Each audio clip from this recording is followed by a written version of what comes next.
Bonjour, je suis l'enseignant de patristique et de création. Je vous dis quelques mots sur la patristique. On n'a pas trop l'habitude de parler de cette question, mais je pense que c'est quelque chose de très intéressant. Nous allons voir quels sont les éléments historiques, en particulier du deuxième siècle. Donc, notre Bible, notre Nouveau Testament correspond au premier siècle. Là, nous avançons de 100 ans à peu près. Il faut savoir que nous avons des documents très intéressants à ce sujet-là, qui nous permettent donc de beaucoup mieux comprendre le Nouveau Testament. Et je le répète, avec des écrits que l'on ne connaît habituellement pas, mais pourtant qui sont très anciens.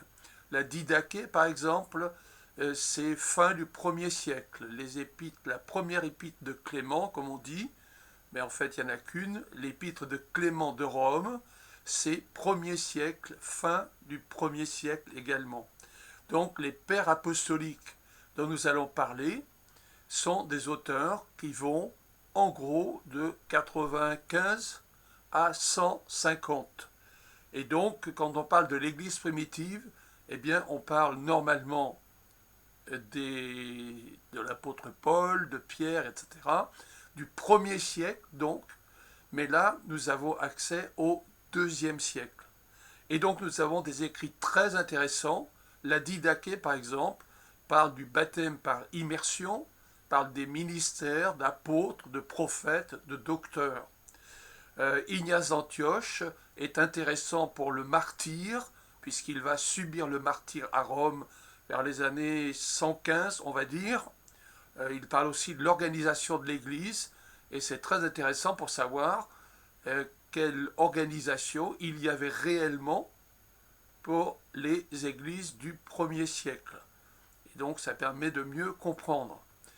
Donc les autres auteurs sont très importants, en particulier sur le prophétisme et sur les dons spirituels au 2e siècle. Il faut savoir que les églises, la grande église comme on dit, est restée très charismatique jusqu'à la fin du 2e siècle.